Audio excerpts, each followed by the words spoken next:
이제 소송 절차에서는요, 간단히 제가 어떻게 일 처리했는지 말씀드리자면은, 사실 백지 감정해도 되는데, 이제 처음이자 마지막 할 것 같으니까 엄청 100장 넘게 썼어요. 100장 넘게 준비 서면을 한 번 냈는데, 각종 뭐 그런 거 어디서 좀 따온 거 이렇게 짜집기 하고, 제일 중요한 부분들은 이제 준비 서면 어떻게 썼는지 보여드릴 겁니다, 지금. 어차피 그거 이해할 수가 없어요. 저도 이제 이해 안 됩니다. 그거 너무 옛날에 했던 거라서. 어떻게 제가 일 처리했냐면은, 간평사 두 분의 그 조력을 받았어요. 한 분은 시점 수정이라 그래가지고, 그때 이제 약간 물가상승분이라 그래야 되나? 이런 거를 반영하는 뭐 그거가 있습니다. 거기에 관해서 약간 좀 비교해가지고서는, 좀 고려해줘야 된다. 이렇게 하는 부분 조력해 주신 분 있고, 또 한 분은 제가 간평사 책을 샀습니다. 일단 제가 스스로 준비서문 써봤어요. 그리고 나서 수정을 부탁드렸는데, 다른 간평사님한테다가, 그래서 수정을 한번 간 게 있습니다. 그래서 제가 책을 그때 구매했던 게, 제가 책 파는 것도 아니고, 이거는 절차적인 거예요. 이거는 법률적인 겁니다. 요거 참고했고, 여기 좀 몇 개 이렇게 끄적끄적 본 거 있죠? 포스트잇. 이거 그냥 제 인생 기록용입니다, 이게. 그래서, 그리고 또 하나는, 간평사 수험서예요. 박문각에서 나온 거던데, 예. 제가 약간 좀 썰 좀 풀자면은, 제가 옛날부터 책을 안 읽어서 그렇지, 이 책 고르는 능력이 좀 좋았습니다. 이 법서라고 해야 되나? 저희들 전공 서적들도, 이렇게 도서관에서 왔다 갔다 보면은, 이 책 마음에 든다 해가지고 하면은, 그게 제가 잘 몰랐는데, 수험서 중에서 베스트셀러들을 제가 다 샀더라고요. 그래서 혹시나 간평사님 중에 이거 보시면 이게 좀 많이 보는 책인지, 혹시 간평사님 중에 이거 제 영상 볼 일이 있으면 이거 많이 보는 건지 좀 댓글 좀 달아주셨으면 좋겠어요. 하여튼 요거를 보고서는 나름대로 이제 이해를 해서 했더니, 제가 한 개 정도만 잘못 이해해가지고서는 써놨었고, 간평사님이 나머지는 뭐 다 괜찮게 썼다 이렇게 하셔가지고서는 코멘트 해주셨던 그런 기억이 있거든요. 이거 이제 결론적으로 이 본안 소송에서 어떻게 됐냐면은, 결론적으로 퍼센티지가 제일 궁금하실 거거든요. 최근 그때 당시에 했을 때, 그때 당시 기준으로 토지보상 소송들이 보통 통상 2%에서 3%가 증액된다는 걸로 저는 주어들었었습니다, 그때 당시에. 근데 제가 한 일에서 이 재결 당시 기준으로 하면은 4.5% 가량 상향해서 꽤 많이 상향된 거고요. 그리고 최초 수용 재결 기준으로는 한 6% 정도 상향 인정됐습니다. 그리고 같은 지역 내 다른 소송 결과, 그러니까 조합에서 연계된 그 로펌, 제가 보니까 이렇게 저렇게 검색해 보니까 우리나라 토지보상 소송 중에서 3대 로펌 중에 두 군데가 선임돼서 진행하더라고요. 근데 그 경우에는 이의재결 기준으로 2.7%에서 3.5% 이렇게 평균적으로 오른 것 같더라고요. 그러니까 저는 상대적으로 4.5%였으니까 전문 로펌보다 퍼센티지만 봤을 때에는 결과가 뭐 더 좋았다고 할 수도 있겠습니다만은 뭐 의미 없죠. 그냥 하는 얘기입니다. 제 자랑 그냥 하는 겁니다. 하여튼 사실 근데 다른 요인이 있어요. 다른 요인이 있는데 굳이 말씀드리고 싶진 않고.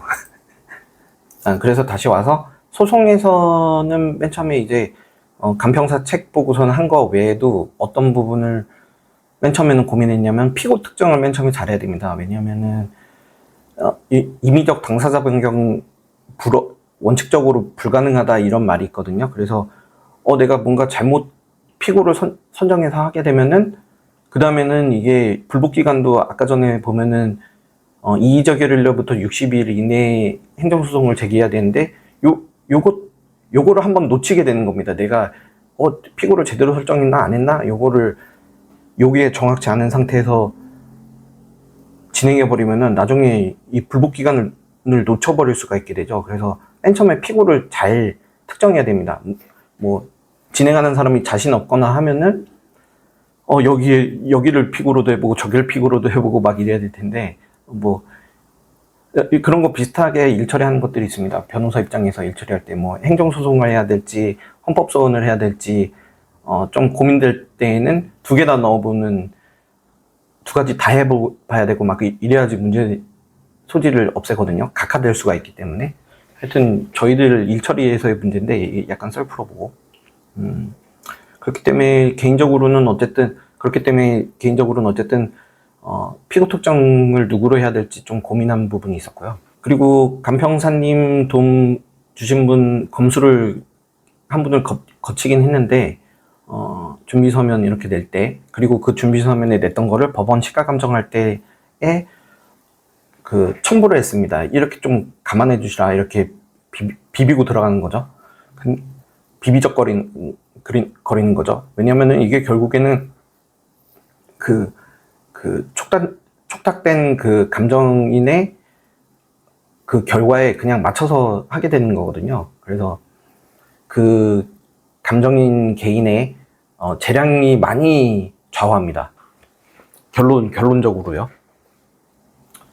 그래서 법원 감정시에 선정된 간평사가 제시한 그 금액, 그 부분을 가지고서는 청구 취지와 청구 원인 변경을 이렇게 했습니다. 그리고 화해 권고 결정이 이렇게 내려졌어요.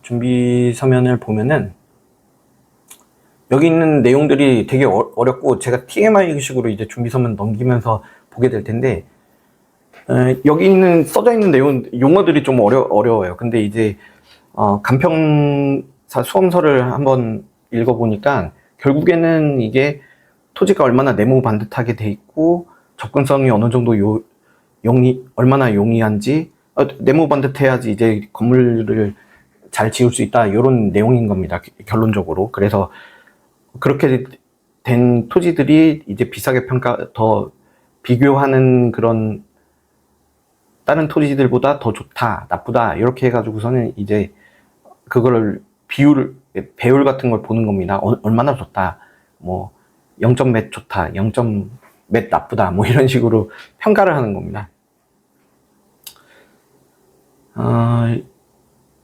그리고 앞으로는 이제 제가 준비 서면을 보여드리면서 이제 후기담을 바로 직후에 한번 써놓은 게 있었나봐요. 블로그 글에 끄적끄적.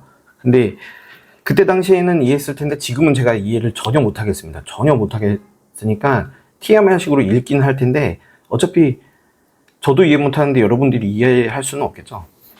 그냥 준비 서면 외관만 보시면서 제가 하는 말도 그냥 들어보시면 되는 겁니다. 다만 지금은 제가 이해 못한다 하더라도 만약에 진짜로 또 사건을 맡게 되면은 또다시 공부하면 또 이해할 수 있겠죠. 그때 잠깐 동안은. 준비 서면에 이렇게 실제로 보겠습니다. 이의제결 당시에는 시점 수정만 0.03 정도 상승시켰을 뿐 접근 조건과 환경 조건 및 그 밖의 요인도 수용 재결보다 도리어 하향되어서 저평가되었는데 법원 시가감정에서는 이와 같은 개별 요인 품 등 비교 요소뿐만 아니라 그 밖의 요인 보정치도 전부 상향하여서 평가해 주었습니다.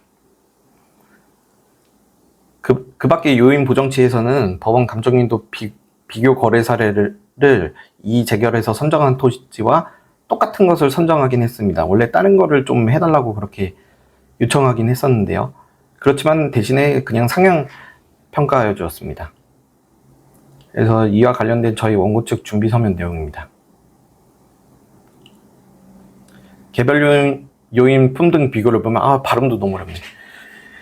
개별 요인들 비교치에는 가로 조건, 획지 조건, 환경 조건 등으로 이를 쉬운 언어로 표현하자면은 도로 상황이 큰 도로를 끼고 있는지 여러 도로가 접해 있는지 요거를 또 표현을 하면은 광대 한면, 소로 각지 등으로 표현하더라고요. 그리고 도로 형상, 토지 형상, 도로 형상이 아니고 세장형, 사다리형 등 표현을 쓰더라고요. 요런 것들 어쨌든 도로가 어떻게 접해 있는지, 토지 형상은 어떠한지, 그리고 그에 따라서 건축을 했을 경우에 어느 정도 토지 활용도가 고평가가 될 수 있는지, 인근 상권과 얼마나 인접해 있는지 또는 인구 유입이 얼마나 이루어질 수 있는지 등을 감안해서 비교 표준지하고 대상 토지 또는 거래 사례를 비교하게 됩니다. 요거는 진짜 무슨 말인지 저도 이해 못 하겠는데, 제가 예전에 잘못 이해한 부분에 대해서 기록해 놓은 거예요. 개인적으로는 비교 표준지와 대상 토지 간 개별 요인 비교치와 혼동을 일으켜서 거래 사례를 통한 그 밖의 요인 보정치에서는 비교 표준지가 도리어 저평가되어야 유리한 것인 줄 잘못 파악해서 나중에는 이제 간평사님이 요거 잘못 이해하셨다, 수정하셔야겠다, 그래서 준비서면을 전면 수정하였다, 이렇게 후기담에 기록해냈더라고요. 이게 무슨 말인지 도저히 이해 못하겠습니다. 간평사들이나 이해할 것 같고 지금의 나도 이해 못합니다. 이거 하여튼 간평사님이 뭐 오해하실 수 있는데요, 그 뜻 아니에요, 뭐 이렇게 했던 기억이 있어요.